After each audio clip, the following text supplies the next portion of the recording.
كنت تنظن أن الحب كافي والنية الطيبة كتعوض أي نقص. حتى عرفت أن الغباء توصل للوجع ماشي طبيعي، ماشي غدر وماشي خيانة. هو ما فهمش، ما حاش، ما واعيش بشنو كيدير.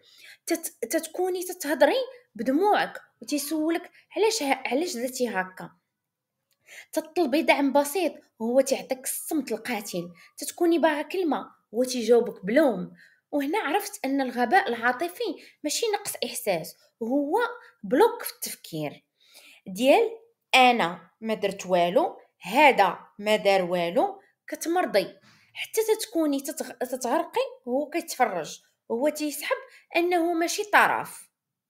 من داك النهار فهمت أن العلاقة اللي ما فيهاش الذكاء العاطفي هي حرب نفسية باردة، وأن الشخص اللي ما تيشعرش بيك هو أخطر من اللي يأذيك عمدا. خل...